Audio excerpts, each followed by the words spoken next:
ਦਿਓ ਐਸਾ ਤਵੀਤ ਕੋਈ ਪੀਰ ਸਾਈਂ, ਥਾਲ ਉੱਤੋਂ ਹੀ ਡਿੱਗਣ ਪੈ ਖਾਣਿਆਂ ਦੇ। ਵਕਤ ਪਿੱਟਣਾ ਪਵੇ ਨਾ ਬੀਜਣੇ ਦਾ, ਬੋਲ ਲੱਗ ਜਾਵਨ ਕਰੀ ਦਾਣਿਆਂ ਦੇ।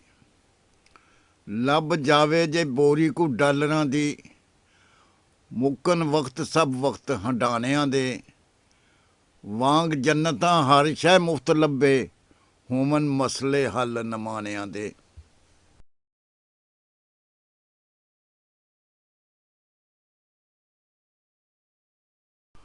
ਬੰਦੇ ਪਹੁੰਚਦੇ ਉਹ ਟਿਕਾਣਿਆਂ 'ਤੇ, ਬੰਦੇ ਹੁੰਦੇ ਨੇ ਜਿਹੜੇ ਟਿਕਾਣਿਆਂ ਦੇ। ਭਾਗ ਲੱਗਦੇ ਹਿੰਮਤਾਂ ਵਾਲਿਆਂ ਨੂੰ, ਸੌਰਨ ਲੇਖ ਕੀ ਹੌਸਲੇ ਢਾਣਿਆਂ ਦੇ। ਗੱਲ ਨੀਵੀਂ ਹੀ ਸੁੱਝਦੀ ਨੀਵਿਆਂ ਨੂੰ, ਉੱਚੇ ਹੋਣ ਖਿਆਲ ਉਚਾਣਿਆਂ ਦੇ। ਛੱਡਣ ਕਿਵੇਂ ਤਨਵੀਰ ਨਦੀਦ ਵਾਈ, ਜਿਹੜੇ ਹੁੰਦੇ ਨੇ ਨੀਚ ਘਰਾਣਿਆਂ ਦੇ।